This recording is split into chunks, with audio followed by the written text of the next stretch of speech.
Chapter 2, the must-see shit, and what's actually worth it. Alright, you made it to Milan. Congrats, jet setter. You survived the airport chaos, didn't get robbed by a taxi driver, and now you're standing in Italy's fashion capital, wondering what the hell you're supposed to do first. Don't panic. I got you. See, Milan is like that friend who looks boring until you realize they secretly know everyone. Own half the clubs and can get you into places you didn't know existed. It's not a city that flaunts everything in your face. It makes you earn it. So here's the no BS list of what's actually worth seeing, doing, and spending your time and euros on, straight from a vlogger who's done the legwork and gotten blisters doing it. The Duomo di Milano, the big one. Let's start with the obvious. The Duomo di Milano is the city's queen diva and architectural drama rolled into one. It took 6 centuries to build, yep, 600 years, and the result looks like a Gothic cathedral designed by someone on too much espresso. It's not just a look from the outside situation, you need to go up. The rooftop is where the real magic happens. You get panoramic views of the city, plus a close-up look at the 3,400 statues, spires, and marble chaos that make this beast so famous.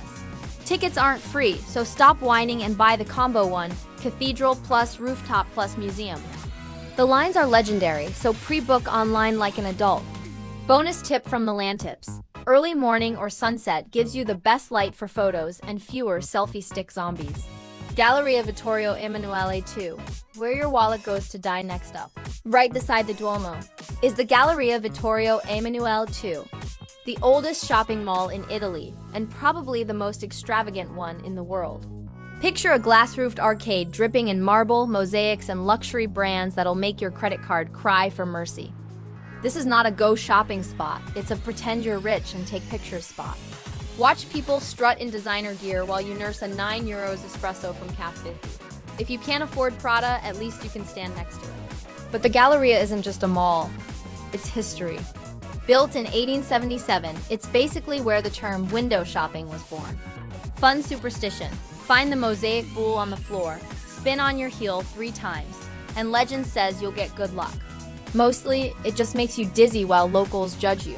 The Last Supper? Book it or forget it. You think you can waltz into Milan and see Da Vinci's The Last Supper without it? Ah, that's cute. This isn't your typical art exhibit. It's a 15-minute, tightly timed, pre-booked experience at Santa Maria del Grazie. Only a handful of people get in per slot to protect the painting from light and humidity. Translation: if you don't book weeks, sometimes months ahead, you're out of luck. And honestly, it's worth the hassle. Seeing that mural in person, 8.8 times 4.6 meters of faded, but iconic genius, is one of those rare holy crap travel moments. Da Vinci painted it straight onto the wall instead of on plaster, which is why it's half disintegrated but still hauntingly beautiful.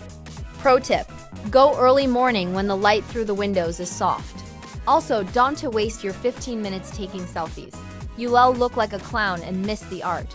Castello Sforza, the fortress that refuses to die. Now let's get medieval. Literally. The Sforza Castle, Castello Sforza, is a massive red brick fortress sitting at the edge of the city center. Built in the 1400s, it survived wars, invaders, and tourists wearing socks with sandals. Inside, you'll find museums loaded with sculpture, furniture, musical instruments, and wait for it, Michelangelo's last unfinished work, the Rondinini Pita. Even if you couldn't care less about art, go for the atmosphere.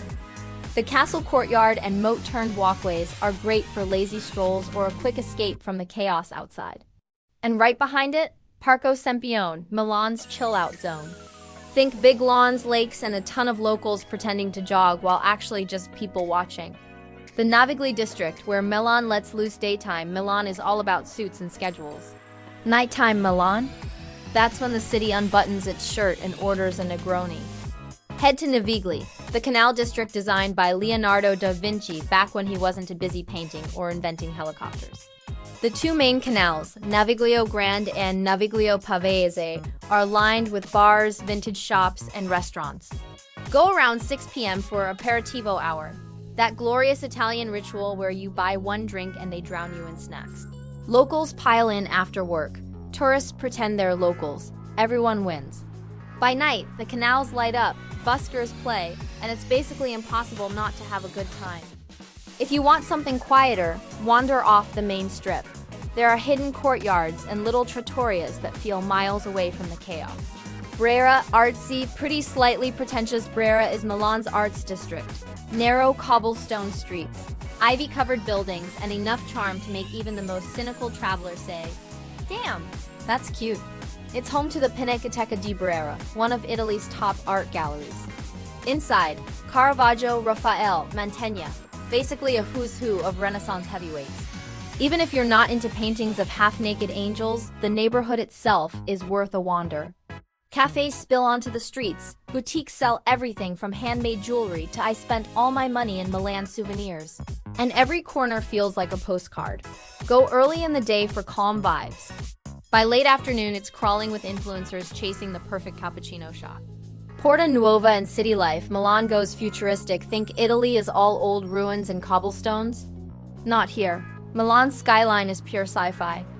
Head to Porta Nuova, where skyscrapers like the Unicredit Tower, Bosco Vertical, the vertical forest, and a bunch of sleek plazas scream modern Italy. The City Life District, designed by architects like Zaha Hadid and Daniel Libeskind, is another. Architectural flex, futuristic towers, manicured parks, and a high-end mall. Yeah, it's the opposite of old Europe, but that's the point. Milan doesn't live in the past. It struts straight into the future wearing designer sunglasses. Quick hits, smaller gems worth a peek. If you've still got time and feet that haven't mutinied, check out Cimitero Monumentale, a cemetery that's basically an open-air sculpture park, morbidly beautiful. Teatro alla Scala, the world-famous opera house. Even if you're not into opera, take a tour. The chandeliers alone will make you feel underdressed. San Siro Stadium, for football fans, home to AC Milan and Inter Milan. Go for a match if you want to feel 80,000 Italians collectively lose their minds.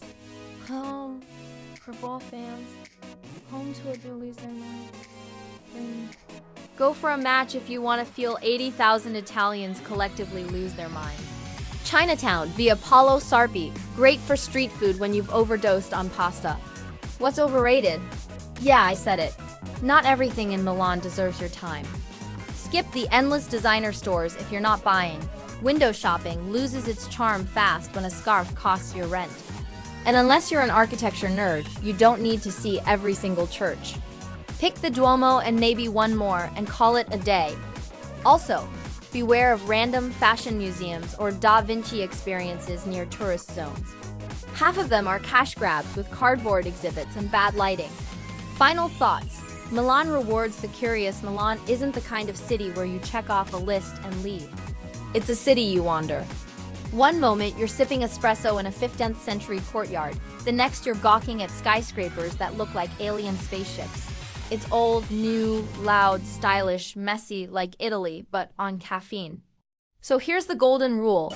Don't just see Milan. Experience it. Eat, walk, sit, watch. Let the city show you its different moods. Because once you do, you'll get why people who actually know Milan don't just visit once, they keep coming back. Up next, Chapter 3, How to Get Around Without Looking Like an Idiot.